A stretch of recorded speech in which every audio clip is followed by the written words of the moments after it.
Graça e paz de Cristo, que o Senhor abençoe a vida de cada um dos alunos da Escola Bíblica Dominical, a maior e melhor escola do mundo. Quem vos fala é o pastor Jairo Gonçalves Martins e vamos dar continuidade ao nosso estudo do plano eterno da salvação. Este é o tema geral da nossa revista Lições para a Escola Bíblica Dominical da Convenção Batista Conservadora. Na lição número 5, intitulada O Primeiro Tipo, nós temos o texto base, que encontra-se em Gênesis 3, 21, Hebreus 9, 23 a 28, que diz assim: Fez o Senhor Deus vestimenta de peles para Adão e sua mulher, e os vestiu. Era necessário, portanto, que as figuras das coisas que se acham nos céus se purificassem com tais sacrifícios, mas as próprias coisas celestiais com sacrifícios a eles superiores. Porque Cristo não entrou em santuário feito por mãos, figura do verdadeiro, porém no mesmo céu para comparecer agora por nós diante de Deus. Nem ainda para se oferecer a si mesmo, muitas vezes, como o sumo sacerdote cada ano entra no Santo dos Santos com sangue alheio. Ora, neste caso seria necessário que ele tivesse sofrido muitas vezes, desde a fundação do mundo. Agora, porém, ao se cumprirem os tempos, se manifestou uma vez por todas para aniquilar, pelo sacrifício de si mesmo, o pecado. E assim como aos homens está ordenado morrerem uma só vez, vindo depois disto o juízo, assim também Cristo, tendo se oferecido uma vez para sempre, para tirar os pecados de muitos, aparecerá segunda vez, sem pecado, aos que o aguardam para a salvação. O texto áureo, que encontra-se em João 1, 29, diz assim: No dia seguinte viu João a Jesus que vinha para ele e disse: Eis o Cordeiro de Deus que tira o pecado do mundo. O primeiro tipo de Cristo no Antigo Testamento. É necessário que façamos aqui alguns esclarecimentos. Primeiro, recapitulando que estamos meditando a respeito de um plano eterno de salvação que começou da parte de Deus antes que o mundo existisse. Este plano eterno foi revelado logo após a entrada do pecado no mundo, ainda dentro do Éden, do paraíso. Deus revelou esse projeto de salvação para a humanidade perdida, porque a partir do pecado de Adão e de Eva, todos os descendentes nasceram debaixo do pecado. O ser humano não se torna pecador porque peca, mas ele peca porque já nasce pecador. O salmista escreveu dizendo: Em pecado me concedeu minha mãe. E o pecado é original, está na origem, faz parte do ser humano. E esta revelação de Deus, do seu projeto, nos remete então para os detalhes deste plano. E este é o segundo ponto. Deus trabalhou sempre com muitas maneiras para se revelar. Ele se revelou através de tipos, de profecias, de símbolos e de outras formas. O Senhor foi mostrando de forma gradativa e progressiva o seu projeto de salvação. Ainda no Éden, nós temos o primeiro tipo de Cristo. Lemos aqui no versículo 21 que o Senhor fez vestimenta de peles para Adão e sua mulher e os vestiu. Este é o primeiro tipo de Cristo no Antigo Testamento. O que é um tipo? A palavra tipo, em língua portuguesa, vem do grego typos. Typos, em grego, é uma figura de linguagem. É uma ilustração determinada por Deus para esclarecer uma verdade espiritual. Aplica-se ao tipo o adágio popular. Uma ilustração esclarece mais do que 1000 palavras. Temos, então, estas definições aqui na página 25 da nossa revista em uso. O tipo é uma figura de linguagem. É uma sombra dos bens futuros. Geralmente ele contém verdades inerentes, mas ele revela apenas parte da verdade. Ele não revela a verdade absoluta, final. Ele sempre aponta para o futuro. para algum objeto, para alguma pessoa ou acontecimento maior e mais perfeito. Então, o tipo é uma figura de linguagem que ilustra uma verdade, que esclarece através de um acontecimento, de uma pessoa, de uma atividade, uma verdade maior e mais profunda. O tipo, como figura de linguagem, ele tem algumas características, principalmente no sentido bíblico, teológico. A primeira delas é que o tipo possui obrigatoriamente um antítipo. Tipo, antítipo. O tipo é a figura de linguagem. O antítipo é o cumprimento, é a realidade, é a concretização desta figura de linguagem. Se não houver um antítipo claro, então não existe tipo. A segunda característica do tipo é que ele geralmente encontra-se no Antigo Testamento. O tipo no Antigo Testamento e o antítipo no Novo Testamento. E aqui entra, então, o tema central da nossa revista, do nosso trimestre. O plano eterno de Deus que foi revelado no Antigo Testamento. E ele se concretizou na vida de Cristo e temos a sua comprovação no Novo Testamento. A terceira característica do tipo é que ele sempre vai apontar para uma realidade futura.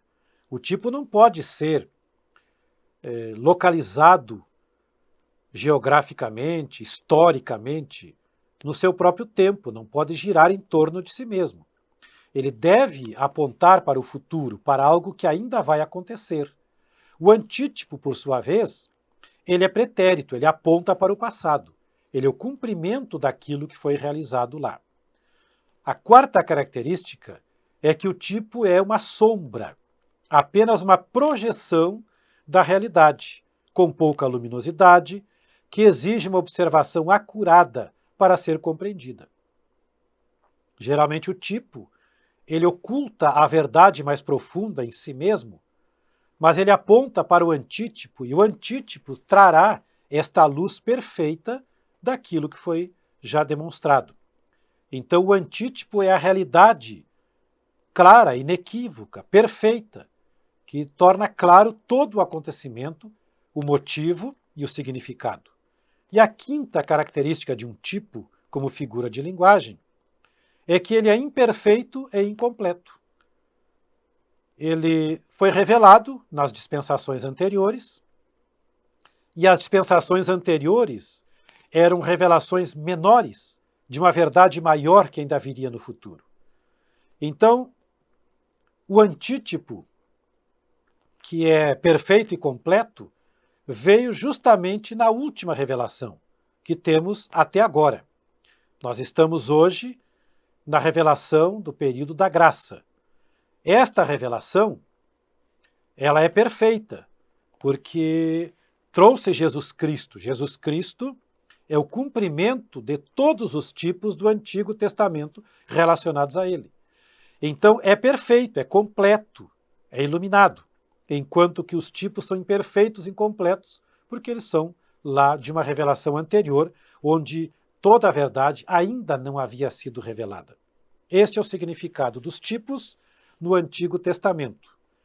E nós temos, em Gênesis 1, 21, o primeiro tipo. Fez o Senhor Deus vestimenta de peles para Adão e sua mulher, e os vestiu. Logo após o primeiro pecado, no começo da história da humanidade, quando havia apenas o primeiro casal.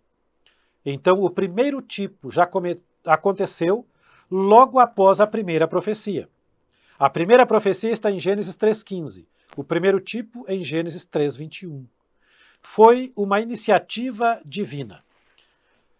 Não houve iniciativa humana. Adão e Eva, depois do pecado, ficaram perdidos, sem saber o que fazer e amedrontados, tanto é que se esconderam de Deus entre as folhagens do jardim.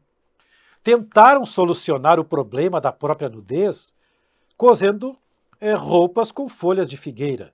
É claro que aquela iniciativa representava as obras humanas, as obras do desesperado, daquele que não acha a solução real. Isto representa poderíamos até usar como um tipo da busca humana pela solução, e quem sabe até das religiões que não resolvem o problema humano, que é o problema do pecado. No entanto, quando Deus chegou, quando Deus tomou o controle da situação, o Senhor então sacrificou 2 animais. É claro que não temos aqui no versículo uma revelação detalhada do sacrifício, de quantos foram, mas subentende-se que para vestir 2 seres humanos adultos, obviamente que um animal só seria insuficiente. Então, os animais sacrificados foram sacrificados dentro de uma iniciativa divina. Deus assumiu o controle diante da incapacidade humana e providenciou a redenção.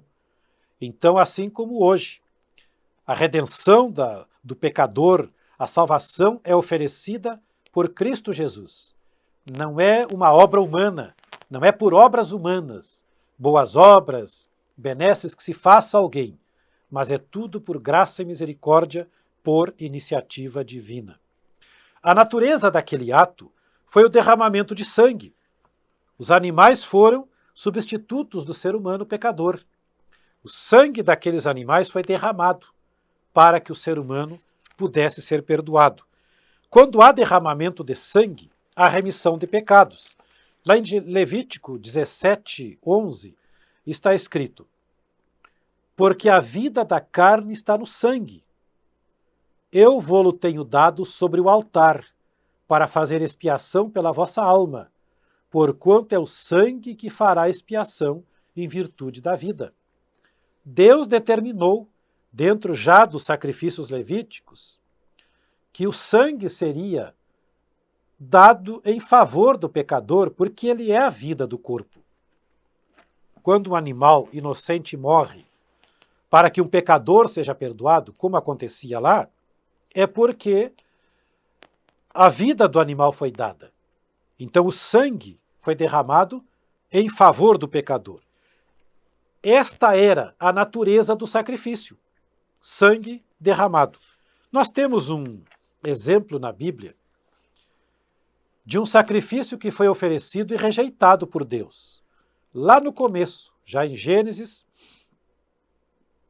temos a história de Caim e Abel, os 2 primeiros filhos de Adão e Eva. Caim trouxe para Deus um sacrifício, assim como também Abel. O sacrifício dos 2 era para Deus. Eles queriam se aproximar de Deus? Teoricamente, sim. Só que Caim trouxe do fruto da terra. Ele trouxe cereais, ele trouxe outras coisas e ofereceu. Deus o rejeitou. Quando Caim trouxe um animal e o sacrificou, Deus aceitou. Claro que tudo isso trouxe uma ira incontida sobre Caim, que ele acabou matando seu irmão. Foi o primeiro homicida da face da terra. Mas por que Deus rejeitou o sacrifício de Caim? Mais tarde, analisando os sacrifícios debaixo da lei mosaica, nós entendemos que antes de qualquer outro sacrifício, o pecador precisa trazer para Deus um sacrifício de sangue. Porque é através do sacrifício de sangue que ele é perdoado, que ele é redimido dos seus pecados. Depois, então, poderá oferecer sacrifícios de gratidão, oferta movida, enfim, mas de gratidão, só que em segundo plano. Caim inverteu o processo, Caim inverteu a ordem.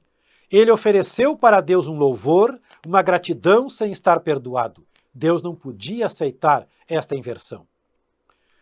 Tudo aquilo apontava para o futuro, porque eram tipos, não eram sacrifícios que tinham o poder em si mesmos de perdoar o pecador, mas eram sacrifícios oferecidos representando o sacrifício perfeito que viria no futuro. E tudo isto obedece à ordem hierárquica de Deus. Deus, Trindade bendita, Deus Pai, Filho e Espírito Santo, estão além e acima de qualquer ser, seja espiritual ou humano. Logo abaixo de Deus estão os seres espirituais. Esta categoria de seres espirituais criados por Deus, é composta de querubins, serafins, o arcanjo Miguel e muitos anjos. Mas abaixo desta categoria estão os seres humanos, e abaixo dos seres humanos os animais. Então o animal, que é de uma categoria inferior, mesmo que tenha o seu sangue derramado, ele não pode purificar um pecador que está numa categoria superior. Então todos aqueles sacrifícios eram transitórios e eram tipológicos do sacrifício humano verdadeiro que seria oferecido, ou melhor, que oferecer-se-ia a si próprio como sacrifício redentor, que foi Jesus Cristo. Então, tudo tinha valor temporário, até que Cristo Jesus viesse para salvar os pecadores. O primeiro tipo apontava para Jesus, através do derramamento de sangue. Aquele foi o modelo que Deus deu lá no paraíso. Caim não teve o direito de modificar o modelo que Deus deu. Ninguém tem hoje o direito de modificar o modelo que Deus deu.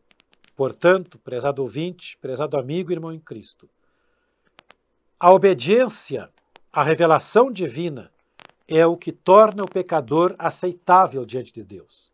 E a única maneira do ser humano se apresentar diante de Deus, ser perdoado dos seus pecados, é seguindo o projeto original, o projeto eterno de Deus, quando o ser humano é perdoado mediante o derramamento de sangue. Hoje, na era da graça, nós não oferecemos sacrifícios de sangue.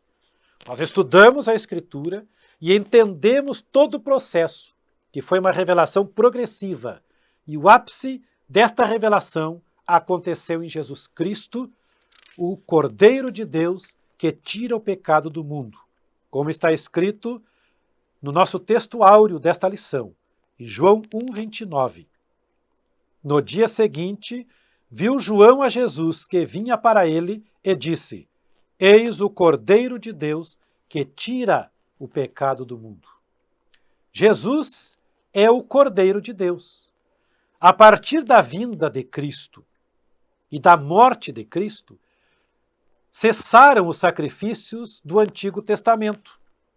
E um grande exemplo que eu dou para os nossos alunos foi que, 40 anos depois da morte de Cristo, Deus permitiu que os romanos destruíssem o templo em Jerusalém e todos os sacrifícios cessaram naquele momento, naquela ocasião. Deus não queria mais que eles continuassem fazendo sacrifícios paralelos, sendo que o sacrifício verdadeiro e definitivo já havia acontecido. Então não havia mais necessidade de um tipo, mas agora de uma realidade. O antítipo já estava diante do trono de Deus, intercedendo pelos pecadores. No texto base que nós lemos, extraído da carta aos Hebreus, capítulo 9, 23 a 28, nós temos uma explicação perfeita nos mostrando que os sacrifícios, eles não poderiam purificar o ser humano de uma forma perfeita e completa. Mas através do sacrifício de Cristo, tudo foi santificado. E aqui tem um mistério que nos diz no versículo 23, que as figuras das coisas que se acham nos céus se purificassem com tais sacrifícios. Era necessário. Mas as próprias coisas celestiais com sacrifícios a eles superiores. O que significa as coisas celestiais? Será que havia pecado no céu? Será que o céu foi manchado? Eu não quero dar uma resposta definitiva, mas deixar para os alunos pensarem e pesquisarem que o pecado, na verdade, não começou na terra. O pecado começou no céu. Não em Deus, não em Cristo, não no Espírito Santo, nem nos anjos fiéis, mas em Lúcifer, que pecou e ele tinha acesso ao céu. Então o sacrifício de Cristo tem poder do céu à terra para purificar tudo e todos que for necessário. O sacrifício de Jesus foi tão poderoso que o escritor aos Hebreus disse que até as coisas não pessoas, as coisas celestiais são purificadas com sacrifícios superiores, porque Cristo não entrou num santuário feito por mãos, santuário terreno, mas no verdadeiro, no céu, comparecendo perante Deus para interceder por nós. Que coisa gloriosa! Quando Cristo morreu na cruz do Calvário, o véu do templo se rasgou de alto a baixo, comprovando então que agora o caminho entre o Santo dos Santos, que representava o céu e o trono de Deus, estava aberto, e o lugar santo, que representava a igreja, agora estava aberto para o céu. Então, tudo foi purificado pelo sangue de Jesus. Nós estamos na terra servindo a Deus, mas é como se já estivéssemos no céu, porque somos cidadãos celestiais.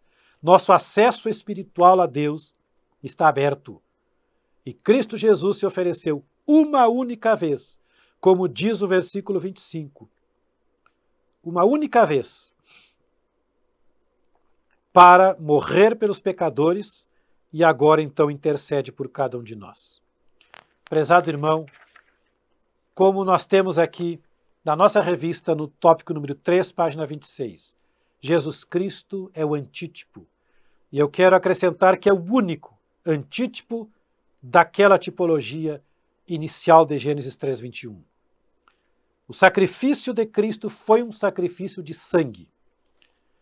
Jesus Cristo derramou o seu sangue. Quero salientar que Jesus não morreu esvaído. Há muitos que dizem que Jesus derramou todo o seu sangue na cruz. Não. Jesus derramou parte do seu sangue, porque Jesus morreu consciente. Se ele tivesse derramado todo o seu sangue, ele teria morrido antes de dar o grande brado. Quando uma pessoa se esvai em sangue, ela simplesmente se apaga. Cristo Jesus deu um brado entregando o seu espírito, como ele mesmo disse. Portanto, o sacrifício de Jesus foi um sacrifício de sangue, porém consciente, e também um sacrifício inocente. Os animais não têm pecado. O animal, ele pode até praticar um ato que, se viesse de um ser humano, seria um crime. Como, por exemplo, matar uma pessoa. Ou um crime de canibalismo, por exemplo.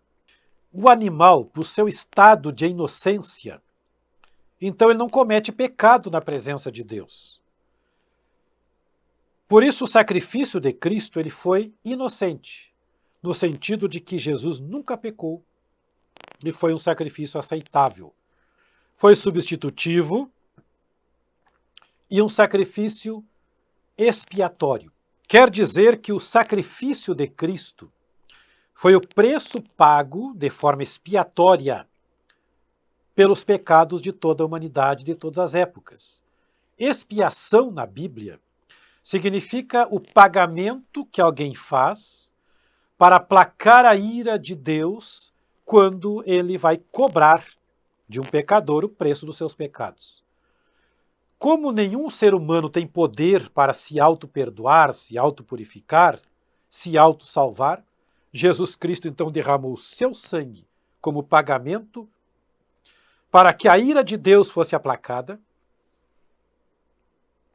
para que a justiça de Deus fosse satisfeita, e então Deus aceitou, porque foi um sacrifício inocente, sem pecado. E este sacrifício oferecido uma só vez tem valor eterno. O primeiro tipo revelado na Escritura, em Gênesis 3:21, nos revela um mistério maravilhoso, que continuou sendo realizado através dos sacrifícios de todo o Antigo Testamento, até chegar a Jesus, o verdadeiro Cordeiro de Deus, que tira o pecado do mundo. Hoje, o nosso sacrifício é de louvor, porque Jesus ofereceu o sacrifício verdadeiro. Há muitas pessoas que ainda fazem penitências, pagam altos preços pela purificação dos seus pecados. Não. Jesus já pagou o seu preço.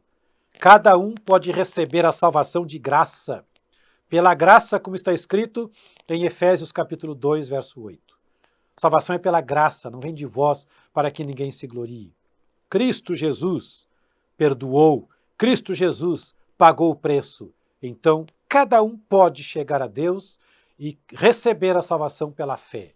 As obras vêm como consequência natural da fé, não para pagar um preço, não para se autossalvar, mas porque já recebeu a salvação em Cristo, então agora anda no caminho da santidade e da verdade.